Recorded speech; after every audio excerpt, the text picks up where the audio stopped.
Mboacho Christet, très heureux de t'avoir sur le bout du fil. Voilà, on est en pleine semaine consacrée aux artistes engagés. Je me sens honoré, quoi. Donc, comment tu définis un artiste engagé? Un artiste engagé, pour moi, c'est quelqu'un qui aborde des thèmes avec beaucoup d'engagement, beaucoup de passion, beaucoup d'émotion. C'est quelqu'un qui critique beaucoup, quelqu'un qui n'est pas toujours en train de caresser les autres dans le sens du poil. Ça te correspond quand on dit ça comme ça? Oui, entre guillemets. Pourquoi? Parce que quand on est engagé, parfois, je le dis comme ça, on se fiche un peu pas mal, n'est-ce pas, de certaines choses. Ouais, puis, bien sûr. On a envie je veux dire quoi? De repousser tout ce qui peut être un obstacle à l'atteinte de son objectif, en fait. Assurément. Donc, voilà, je pense que quand on est engagé, on se jette dans une lutte. Et dans cette lutte, il y a forcément des adversaires. Et parce que le but, n'est-ce pas, c'est d'atteindre cet objectif, on est prêt à affronter ces adversaires-là. Et afin, n'est-ce pas, d'arriver à ses fins, quoi. On est téméraire. Mais dis-moi un peu, Spaggy, qu'est-ce qui a motivé ce choix et cette posture artistique de ta part? La motivation déjà vient du fait que, vu que j'ai connu le Seigneur, j'ai voulu voir les choses changer, j'ai voulu voir mon entourage changer. Mais je me suis rendu compte que à l'église même, les choses ne se passaient pas toujours comme prévu. Je me suis rendu compte qu'à l'église, il y avait beaucoup de choses qui n'allaient pas. Alors, j'ai donc décidé, n'est-ce pas, d'attaquer ces choses. Ouais. Et pendant que je me morfondais, pendant que j'avais mal dans mon cœur par rapport à ce que je voyais, je pense que c'était déjà un fardeau que le Seigneur mettait dans mon cœur là. Et c'est par là qu'il a aussi défini mon ministère. Donc, comme vous dites que je suis évangéliste, mais cette fois-ci évangéliste au sein de l'Église. De l'Église. Vous savez, dans la Bible, on nous dit que Paul était l'apôtre, n'est-ce pas, des païens. Pierre était l'apôtre des chrétiens. Ouais. Donc, dans ce sens, je suis un certain Pierre, entre guillemets. Yeah. Cette fois-ci évangéliste.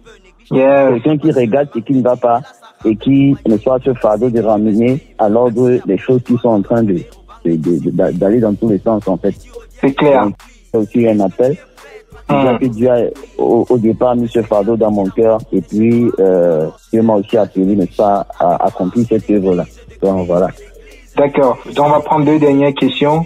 Déjà, dis-nous comment est-ce que ton église, ton entourage, tes pères artistes ont réagi après la sortie Autopsie dans l'église et à Esprit Pentecôte. Donc c'est vrai que après la sortie, je n'ai pas eu vraiment de représailles physiques. Ouais. Peut-être les gens parlaient derrière, mais bon, de représailles même, je n'ai vraiment pas eu. Mais c'est vrai que quand même, certaines personnes aussi ont commencé à me cataloguer. Ils ont dit à un moment donné que bon, je ne sais que faire ça. D'accord.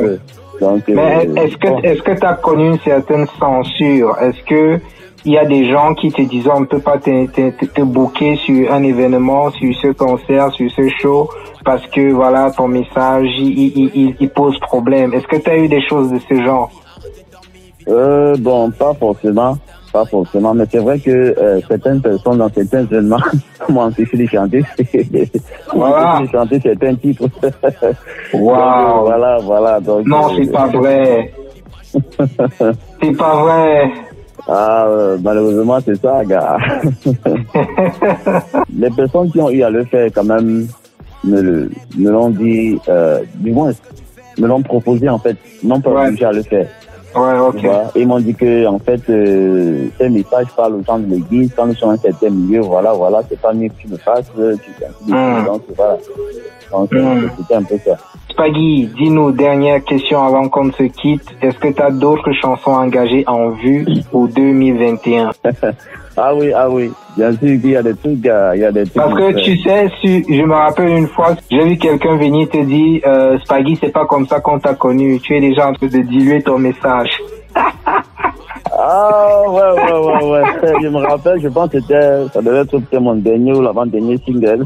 Ouais. C'est validé. Ouais, validé. Effectivement sur YouTube. Oui. Et bon, quand tu vois, comme j'étais en train de dire tout à l'heure, beaucoup m'ont catalogué. Il y a des gens qui m'ont catalogué positivement. Il y a des gens aussi qui m'ont catalogué déjà, bon, il n'y a que ça que tu peux faire. Et tu ne peux rien faire d'autre. Tu ne peux pas chanter en dehors de ça, en fait. Ouais. On dit que frère, tu es limité. Mais bon, cette année encore, il y a du bon qui arrive. Il y a des tests engagés. Je suis un artiste engagé. Je vais continuer mon combat. Donc, je suis pas prêt à baisser les bras. Super. N'hésite surtout pas à contacter Mboa Chris pour derrière accompagner la promo, voilà, pour amplifier le volume davantage. Ah ouais. Voilà. Je ne manquerai vraiment pas. Mboa Chris soutient et avec les artistes engagés jusqu'à la gare, comme on a dit. Vraiment, gloire à Dieu pour cette opportunité, pour ce projet de Mboa Chris. Vraiment, je vous souhaite vraiment le meilleur et surtout pour 2021 qui commence. Je souhaite encore qu'il y ait plus d'extension. Voilà. Il y ait plus d'extension et plus d'extension encore. Amen. Ben, Spaggy, ça a été un gros plaisir. Merci beaucoup pour le privilège que tu nous as accordé. Le plaisir est partagé. Le privilège également, c'est le mien. Vraiment, je vous remercie. Je vous remercie pour tout ce que vous faites pour la culture gospel camerounaise. D'accord. Okay. Merci mon frère. Big up. Yo.